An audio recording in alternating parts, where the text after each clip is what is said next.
ನಮಸ್ಕಾರ.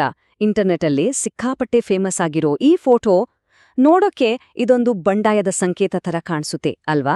ಆದ್ರೆ ಇದರ ಹಿಂದಿರೋ ನಿಜವಾದ ಕಥೆ ಕೇಳಿದ್ರೆ ಖಂಡಿತ ಶಾಕ್ ಆಗ್ತೀರಾ. ಇದೊಂದು ಸರ್ವೈವಲ್ನ ವಿಚಿತ್ರ ಪ್ಯಾರಾಡಾಕ್ಸ್.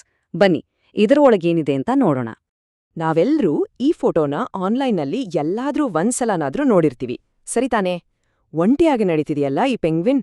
ನೋಡಿದ್ರೆ ಇಡೀ ಗುಂಪನ್ನೇ ಬಿಟ್ಟು ತನ್ನದೇ ಆದ ದಾರಿಯಲ್ಲಿ ಹೊರಟಿರೋ ಒಬ್ಬ ಹೀರೋ ಥರ ಕಾಣಿಸುತ್ತೆ. ಇದನ್ನ ನೋಡಿದಾಗ ಎಂಥ ಧೈರ್ಯ, ಎಂಥ ಸ್ವಾತಂತ್ರ್ಯ ಅನ್ನೋ ಫೀಲ್ ಬರುತ್ತೆ. ಹೌದು, ಅದರಲ್ಲೂ ಈ ಇಮೇಜ್ ಜೊತೆ be a rebel, break the matrix ಅನ್ನೋ ಥರದ ಕ್ಯಾಪ್ಷನ್ಗಳು ಸಿಕ್ಕಾಪಟ್ಟೆ ವೈರಲ್. ಅಂದ್ರೆ ರೂಲ್ಸ್ ಎಲ್ಲ ಬ್ರೇಕ್ ಮಾಡಿ ನಿಮ್ದೇ ದಾರಿ ಕಂಡ್ಕೊಳ್ಳಿ ಅನ್ನೋ ಒಂದು ಮೆಸೇಜ್. ಆದ್ರೆ ನಾವು ಅನ್ಕೊಂಡಿರೋದೇ ನಿಜಾನಾ? ಆದ್ರೆ ಒಂದು ನಿಮಿಷ, ಸ್ವಲ್ಪ ಯೋಚನೆ ಮಾಡೋಣ.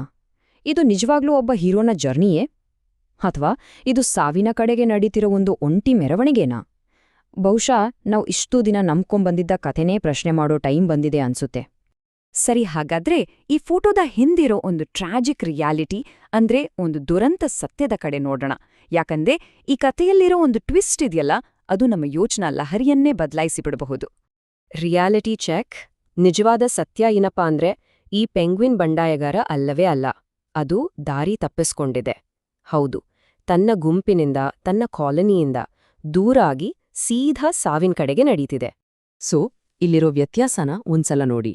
ನಾವ್ ಅನ್ಕೊಂಡಿದ್ದು ಸ್ವಾತಂತ್ರ್ಯದ ಆಯ್ಕೆ ಅಂತ, ಆದ್ರೆ ರಿಯಾಲಿಟಿ ದಾರಿ ತಪ್ಪಿರೋದು. ನಾವ್ ಅನ್ಕೊಂಡಿದ್ದು ಸಿಸ್ಟಮ್ ಬ್ರೇಕ್ ಮಾಡೋದು ಅಂತ, ಆದ್ರೆ ವಾಸ್ತವ ಸಾವಿನ ಕಡೆಗೆ ನಡೆದಿರೋದು. ಅಬ್ಬಾ, ಒಂದು ಹೀರೋ ಜರ್ನಿ ತರ ಕಂಡಿದ್ದು ಕೊನೆಗೆ ಒಂದು ಟ್ರಾಜಿಕ್ ಎಂಡ್ ಅಷ್ಟೇ. ಹಾಗಾದ್ರೆ ಒಂಟಿಯಾಗಿರೋದು ಅಷ್ಟೊಂದು ಡೇಂಜರಸ್ ಅಂದ್ರೆ ಗುಂಪಲ್ಲಿರೋದ್ರಿಂದ ಏನುಪಯೋಗ? ಅದರ ಶಕ್ತಿ ಏನು? ಬನ್ನಿ ಈಗ ಆ ಒಂದು ಸಾಮೂಹಿಕ ಸ್ಟ್ರಾಟಜಿ ಬಗ್ಗೆ ಮಾತಾಡೋಣ. ಇದನ್ನ ಪೆಂಗ್ವಿನ್ ಹಡಲ್ ಅಂತ ಕರೀತಾರೆ. ಅಂದ್ರೆ ಪೆಂಗ್ವಿನ್ಗಳ ಗುಂಪು. ಇದು ಅವು ಒಟ್ಟಾಗಿ ಬದುಕುಳಿಯೋಕೆ ಮಾಡಿಕೊಂಡಿರೋ ಒಂದು ಅದ್ಭುತ ಟೆಕ್ನಿಕ್. ಎಂಪರರ್ ಪೆಂಗ್ವಿನ್ಗಳು ಅಂಟಾರ್ಕ್ಟಿಕಾದ ಕೊರೆಯೋ ಚಳಿಯಿಂದ ಬಚಾವಾಗೋಕೆ ಮತ್ತೆ ತಮ್ಮ ದೇಹದ ಶಾಖವನ್ನ ಕಾಪಾಡ್ಕೊಡೋಕೆ ಈ ರೀತಿ ಒಂದಕ್ಕೊಂದು ಅಂಟುಕೊಂಡು ನಿಂತ್ಕೊಳ್ತವೆ. ನಾವು ಬೋರಿಂಗ್ ಗ್ರೂಪ್ ಅಂತ ಅಂದ್ಕೊಂಡಿದ್ವಲ್ಲ, ಅದೇ ನಿಜವಾದ ಲೈಫ್ ಸೇವರ್. ಅದು ಏನೇನ್ ಕೊಡುತ್ತೆ ಗೊತ್ತಾ? ಎಲ್ಲರ ದೇಹದ ಶಾಖ ಒಂದಾಗಿ ಸಿಗುತ್ತೆ, ಪರಭಕ್ಷಕರಿಂದ ರಕ್ಷಣೆ ಸಿಗುತ್ತೆ, ಬಿರುಗಾಳಿಗೆ ಆಶ್ರಯ ಸಿಗುತ್ತೆ, ಎಲ್ಲಕ್ಕಿಂತ ಹೆಚ್ಚಾಗಿ ಬದುಕಿ ಉಳಿತೀವಿ ಅನ್ನೋ ಒಂದು ದೊಡ್ಡ ಭರವಸೆ ಸಿಗುತ್ತೆ. ಇದೇ ವಿಷಯ ನಮ್ಮ ಲೈಫಿಗೂ ಕನೆಕ್ಟ್ ಆಗುತ್ತೆ ನೋಡಿ. ದಿನನಿತ್ಯದ ರೂಟೀನ್ಗಳು ಕೆಲವೊಮ್ಮೆ ಬೋರಿಂಗ್ ಅನ್ಸ್ಬಹುದು, ಆದ್ರೆ ಅದೇ ನಮ್ಮ ಸೇಫ್ಟಿ. ಪೆಂಗ್ವಿನ್ಗಳ ಗುಂಪಿನ ಹಾಗೆ ನಮ್ಮ ಸಮಾಜದ ನಿಯಮಗಳು, ಸಂಪ್ರದಾಯಗಳು ಕೂಡ ನಮ್ಮನ್ನ ರಕ್ಷಿಸೋಕಿರೋದು. ಸರಿ, ಈಗ ಈ ಪೆಂಗ್ವಿನ್ಗಳಿಂದ ಕಲಿತ ಪಾಠವನ್ನ ನಮ್ಮ ಸಮಾಜಕ್ಕೆ ಅನ್ವಯಿಸಿ ನೋಡೋಣ. ಅವುಗಳ ಸರ್ವೈವಲ್ ಸ್ಟ್ರಾಟಜಿಗೂ ನಮ್ಮ ದೇಶದ ಒಂದು ಪ್ರಮುಖ ಮೂಲಭೂತ ದಾಖಲೆಗೂ ಒಂದು ಆಳವಾದ ಸಂಬಂಧ ಇದೆ. ಅದೇನು ಅಂತ ನೋಡೋಣ. ಈ ವಿಶ್ಲೇಷಣೆಯ ಮೂಲ ಆಕಾರದ ಪ್ರಕಾರ ಭಾರತದ ಸಂವಿಧಾನ ಇದೆಯಲ್ಲ, ಅದು ತನ್ನ ಜನರಿಗೆ ಆ ಪೆಂಗ್ವಿನ್ಗಳ ಗುಂಪಿನ ಹಾಗೆ ಕೆಲಸ ಮಾಡುತ್ತೆ. ಅಂದ್ರೆ ಇದು ಬರೀ ರೂಲ್ಸ್ ಪುಸ್ತಕ ಅಲ್ಲ, ಇದು ನಮ್ಮೆಲ್ಲರ ಸರ್ವೈವಲ್ ಗೈಡ್. ನಾವು ಪ್ರತಿ ವರ್ಷ ಜಾನ್ವರಿ 26ಕ್ಕೆ ರಿಪಬ್ಲಿಕ್ ಡೇ ಆಚರಿಸ್ತೀವಿ. ಅದು ಬರೀ ಒಂದು ರಜಾದಿನ ಅಲ್ಲ. ಪೆಂಗ್ವಿನ್ಗಳನ್ನ ಅವುಗಳ ಗುಂಪು ಹೇಗೆ ಕಾಪಾಡುತ್ತೋ ಹಾಗೆ ನಮ್ಮ ಸಂವಿಧಾನ ನಮ್ಮೆಲ್ಲರನ್ನೂ ಒಂದು ದೇಶವಾಗಿ ಹೇಗೆ ರಕ್ಷಿಸ್ತಿದೆ ಅಂತ ನೆನಪು ಮಾಡ್ಕೊಳ್ಳೋ ದಿನ ಅದು.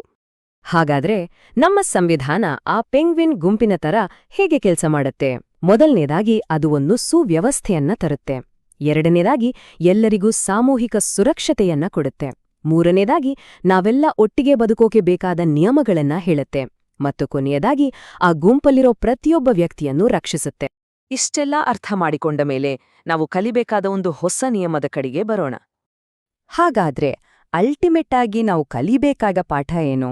ಅದು ಇದು: ಬದುಕಿ ಉಳಿಯೋಕೆ ಸ್ವಾತಂತ್ರ್ಯ ಒಂದೇ ಸಾಕಾಗಲ್ಲ, ಒಗ್ಗಟ್ಟು ಕೂಡ ಬೇಕೇ ಬೇಕು.